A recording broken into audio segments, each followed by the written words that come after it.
Зона комфорт деп өзү комфорт деп айтканы менен бул негизи ал жерде комфорт жок да. Эми бул зона комфорт деген өзү бул эмне? Бул деген баягы көнүмүш адаттар да, көнүп калган бир нерсеге эртең менен туруп жумуш, анан бала чакага тамак берип, жумушка барып кайра келип, кайтып кайра эле үйгө тамак жасап, үй жыйып, ушул өңдүү баягы көнүмүш адат да. Ал бул комфорттон чыгыш үчүн албетте аны күтүп турган нерсе бул зона риска болуп калат да. Зона риска чыгыш абдан ар бир адам үчүн мындай татаалыраак, себеби ал жерде белгисиздик, өзүнө көнбөгөн нерсе болгон үчүн абдан коркушат. Ошол себептен бул зона комфортадан чыкпай жашай бергиси келет.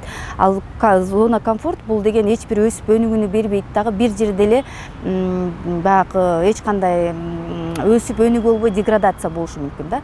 Андан чыгыш үчүн эми албетте өзүнө көнбөгөн бир нерсени элементарно баягы жумушка бир жол менен бара берсе көнүп, башка бир жол менен барып көргөндү көрүш керек. Уктап турганда шашып ушуп бет башын жууп, жашып кийингенден көрө баягы өзүнө ыраазычылык билдирип, жаратканга ыраазычылык билдирип, мындай ар бир күнүнө, ар бир баскан турганына кичине бир аз токтоп, маани берип, мындай токтолуш керек да. Эми зона комфорта дегенибиз бул автоматта жүргөн жашоо да.